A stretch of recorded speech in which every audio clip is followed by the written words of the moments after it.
Notre histoire n'est qu'une suite d'événements incroyables. Chacun de nous peut en changer le cours. La plus infime de nos décisions peut influencer l'avenir de l'humanité. Et connaître le passé, c'est anticiper l'avenir.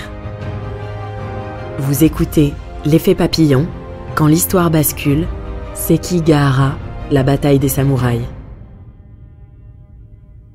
1597. Hideaki, un jeune général de 15 ans à peine, est humilié à cause d'une défaite militaire.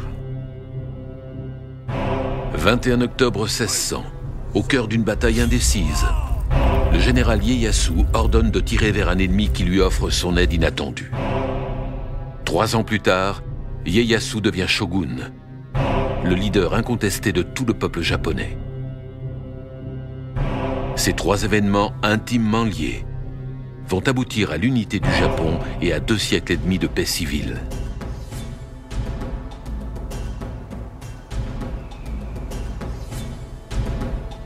Nous sommes au XVIe siècle, sur un territoire couvert de montagnes, secoué de tremblements de terre et morcelé en une multitude d'îles. Le pays où se lève le soleil, le Japon. C'est l'époque des shoguns, de la période Sengoku et des samouraïs.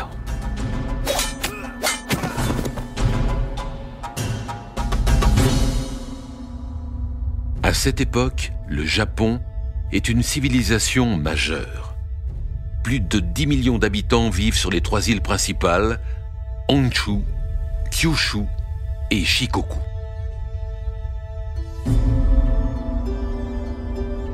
Dans ce Japon-là, le bien le plus précieux ne mesure que quelques millimètres, le grain de riz. Le riz est à la base du système économique et social. Puisqu'il nourrit la population, le riz définit la richesse de chacun. Plus on possède de terres pour produire du riz, plus on a un rang élevé dans la société.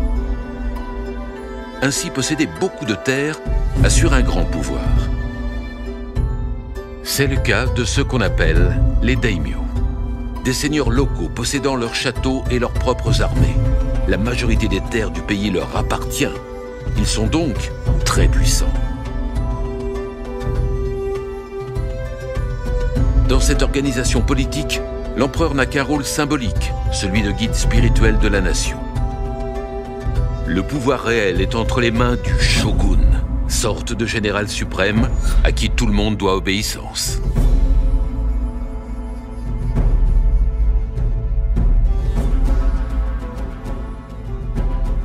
La gouvernance du Japon repose sur un équilibre fragile, un partage du pouvoir entre l'autorité centrale du shogun et les puissances locales des daimyo.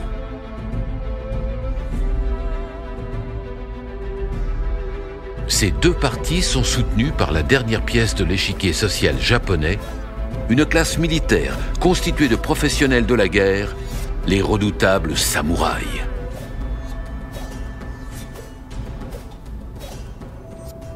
Bienvenue dans la mémoire de l'humanité. Ici, nous pouvons contrôler le temps, analyser et comparer des milliards d'événements, les modifier pour réécrire l'histoire à l'infini. Par exemple, amusons-nous à comparer le Japon et l'Europe du Moyen-Âge. Dans les 2 cas, un seul souverain, mais avec une autorité très différente. En France, elle ira jusqu'à la monarchie absolue.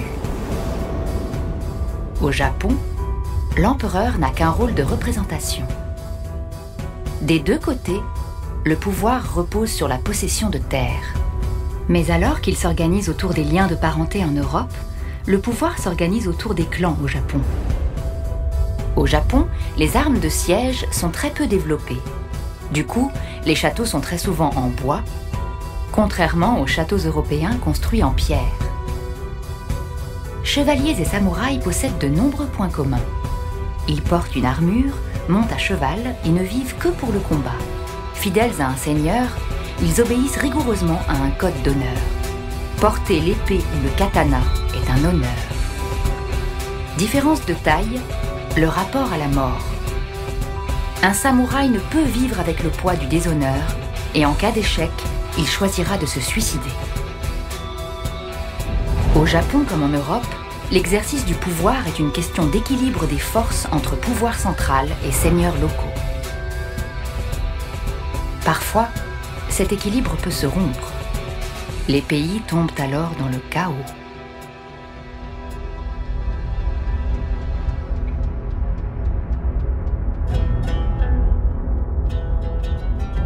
La guerre civile, lorsque les clans se déchirent pour le pouvoir et que les châteaux brûlent. Depuis le milieu du XVe siècle, le Japon n'a plus de maître et ne connaît que la guerre. C'est la terrible période Sengoku, la période des provinces en guerre.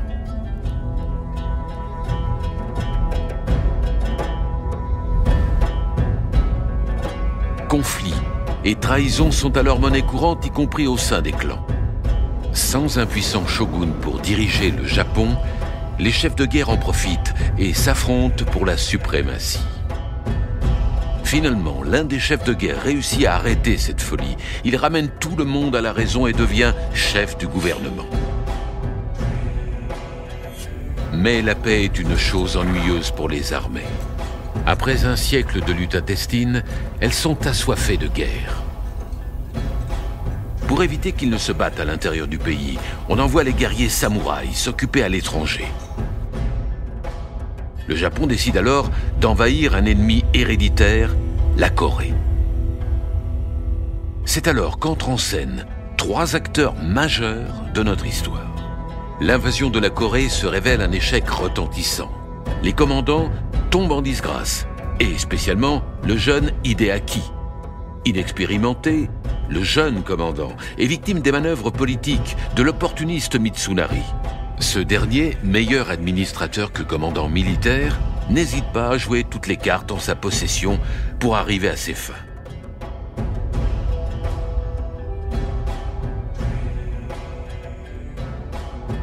Humilié après la défaite en Corée, Hideaki ne trouve qu'un seul homme pour prendre sa défense envers et contre tous, le stratège Ieyasu, considéré comme le plus grand des commandants samouraïs et comme un général très chanceux.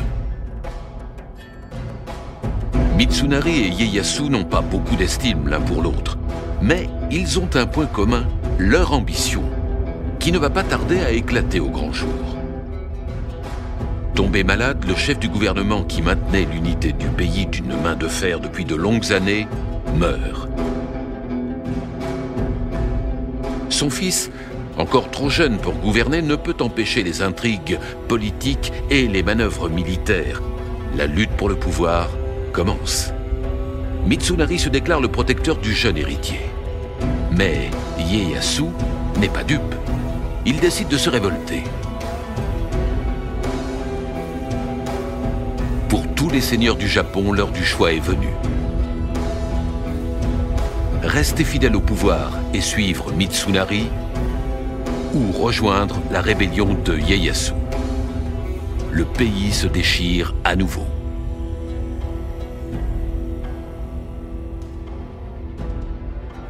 Choisir son camp. Très souvent dans l'histoire de l'humanité, des hommes ont dû faire des choix déterminants sans être sûrs des conséquences.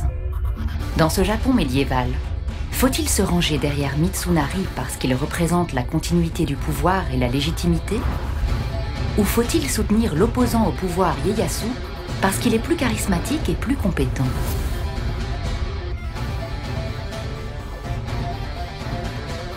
Faisons un saut de quelques siècles jusqu'aux années 1940. L'armée française vient d'être foudroyée par les panzers allemands. Le pays est coupé en deux. Pour faire face à cette débâcle, le pouvoir est alors confié au maréchal Pétain, héros de la Première Guerre mondiale. Mais son autorité n'est pas reconnue par tous, et notamment par le général de Gaulle, qui refuse de capituler face aux Allemands. L'armée française doit alors faire un choix. La légitimité, avec Pétain, ou la rébellion, avec de Gaulle. La plupart des militaires choisissent de se ranger derrière le vieux maréchal par loyauté et patriotisme. Si l'armée avait choisi de Gaulle, la France aurait pu continuer le combat grâce à ses forces coloniales. De Gaulle sera considéré comme un rebelle. Reprenons notre histoire. Le Japon est à nouveau à feu et à sang. Hideaki, pourtant humilié par Mitsunari quelques années plus tôt, a rejoint son camp. Mais il n'a pas oublié la bonté de Ieyasu. Face à face, deux armées de force égale, celle des rebelles, conduite par Ieyasu, et celle légitime de Mitsunari. Les deux ennemis passent plusieurs semaines à manœuvrer, assiégeant des châteaux, prenant des villes, rassemblant des alliés. Chaque camp a ses chances de l'emporter et une bataille rangée est toujours incertaine. Mais l'affrontement final est inévitable.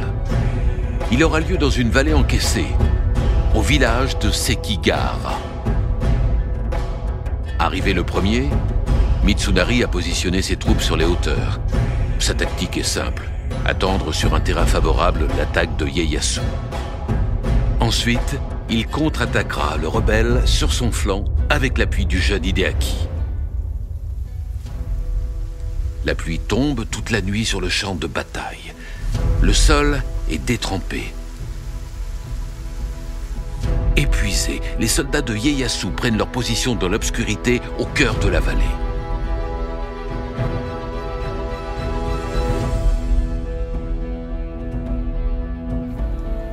La nuit est longue pour Ieyasu. Il pense au message secret reçu quelques jours plus tôt du jeune Hideaki. Dans cette lettre, le jeune général lui annonce qu'au cœur de la bataille, il trahira son camp et se battra à ses côtés. Ce ralliement lui offrirait la victoire. Mais est-ce un piège? Peut-il faire confiance à Hideaki? Ou s'agit-il d'une ruse de Mitsunari? Il n'y a qu'une seule façon de le savoir.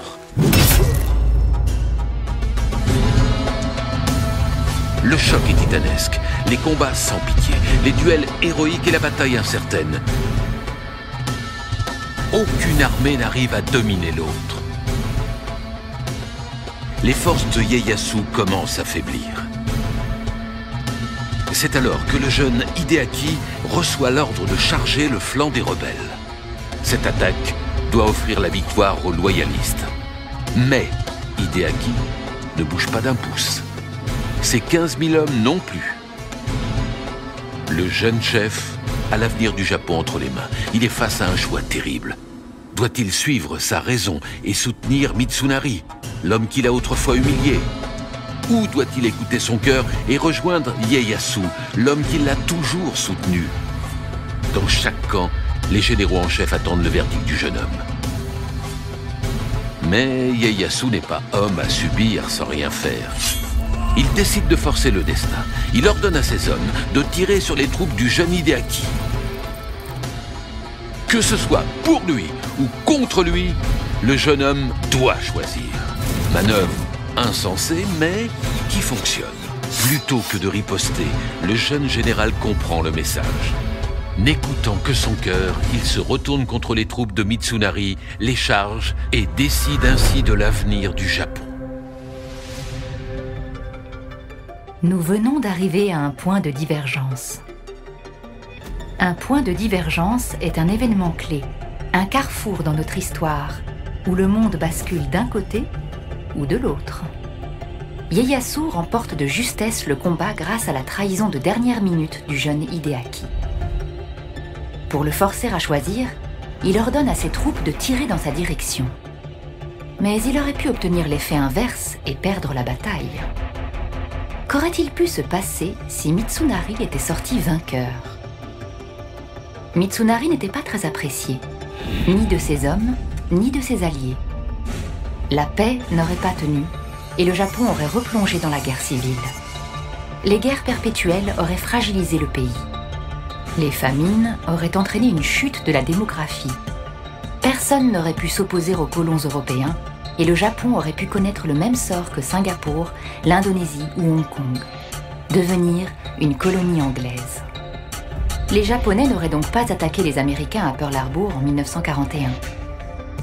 Les États-Unis seraient peut-être restés spectateurs de la Seconde Guerre mondiale. Ils ne seraient pas devenus cette superpuissance qui a fait basculer la guerre.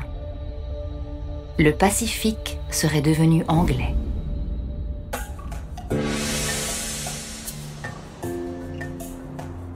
6 heures de combat, 30 000 combattants morts. Cette bataille est la plus sanglante du Japon médiéval. Après sa défaite, Mitsunari est capturé, puis décapité. Ieyasu devient alors le maître incontesté du Japon. En 1603, il reçoit le titre de shogun de l'empereur en personne. Avec autorité, Ieyasu impose un véritable État et protège le Japon de son vieux démon, la guerre civile.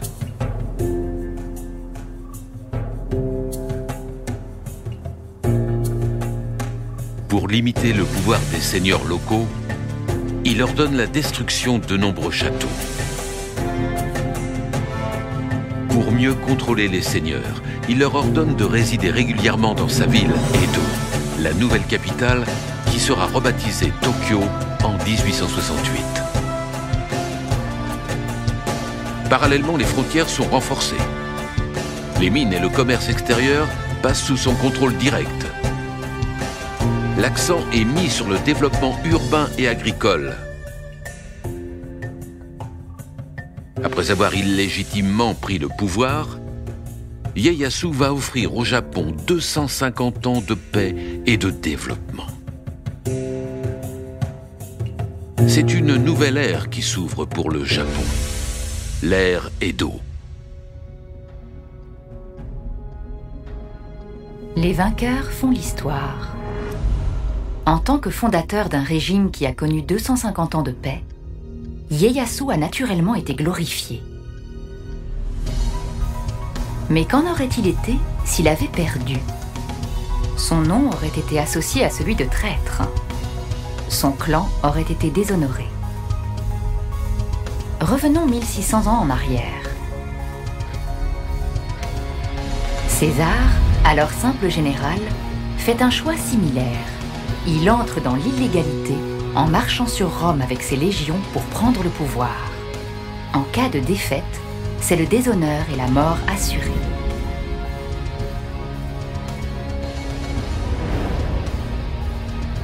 Mais le pari est payant. César devient le nouveau maître de Rome. Acclamé par le peuple, il est l'incarnation du chef, à tel point que son nom devient un mot commun. Un César, synonyme d'empereur, qui sera dérivé plus tard en Kaiser et en Tsar.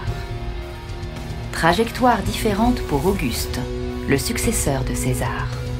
Auguste est discret et pragmatique. Habile politicien, il manipule l'opinion publique. Ses complots éliminent ses rivaux plus sûrement que les campagnes militaires qu'il laisse à ses généraux.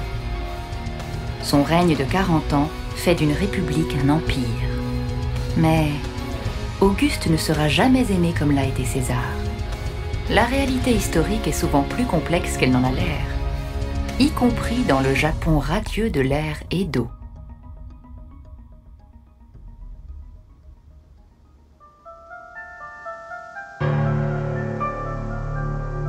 Car si l'ère Edo est une longue période de paix, elle n'en possède pas moins ses zones d'ombre.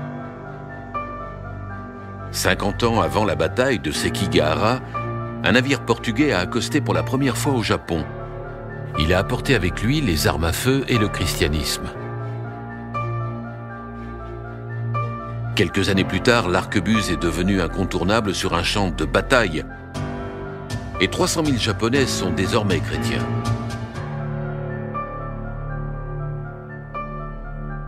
Un capitaine espagnol échoué au Japon vers 1597 se serait d'ailleurs vanté en expliquant que les missionnaires étaient utiles comme étape préliminaire à une conquête.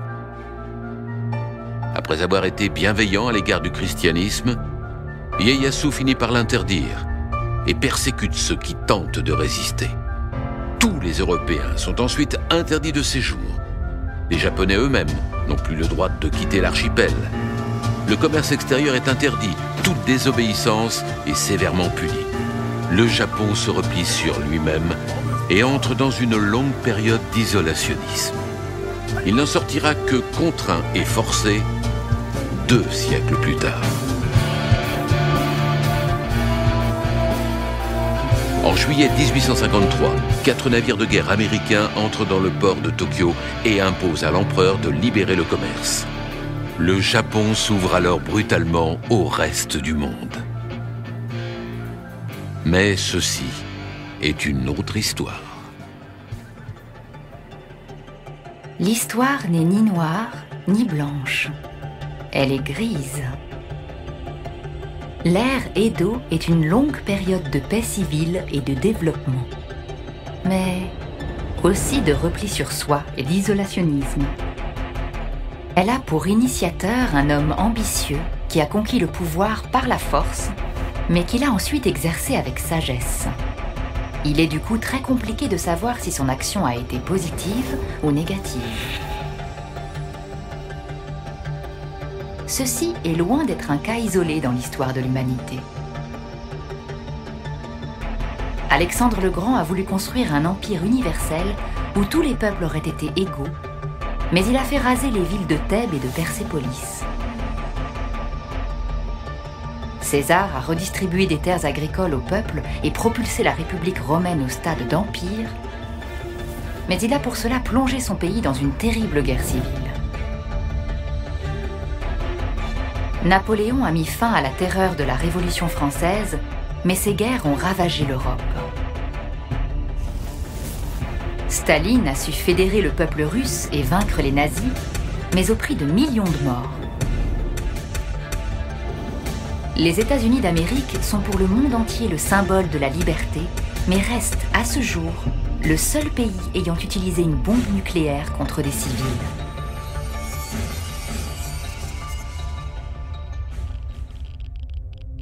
L'humanité est capable du pire, d'exterminer des millions de personnes, de provoquer la disparition de milliers d'espèces animales et végétales, d'opprimer, de mentir, de détruire. Mais elle est aussi capable du meilleur, de protéger, de construire, d'aimer. Comme un enfant, elle grandit et gagne en maturité, siècle après siècle. L'histoire de l'humanité est lourde de ses erreurs, mais riche de ses expériences. La perfection se trouve rarement dans les actes des hommes, mais parfois dans leurs intentions. Vous venez d'écouter L'effet papillon quand l'histoire bascule. Si vous avez aimé ce podcast, vous pouvez vous abonner sur votre plateforme de podcast préférée et suivre Initial Studio sur les réseaux sociaux. L'effet papillon quand l'histoire bascule est une série de podcasts coproduite par Initial Studio, Madfilm et Triary Prod, adaptée de la série documentaire audiovisuelle Point de repère, coproduite par Madfilm et Triary Prod, créée par Pierre Lergenmüller et Jean Marr, et écrite et réalisée par Pierre Lergenmüller, avec les voix de Michel Roy et Karine Pinotto. Production exécutive du podcast, Initial Studio. Production éditoriale, Sarah Koskiewicz et Marie Agassan. Montage, Camille Legras. Avec la voix d'Alix Martineau.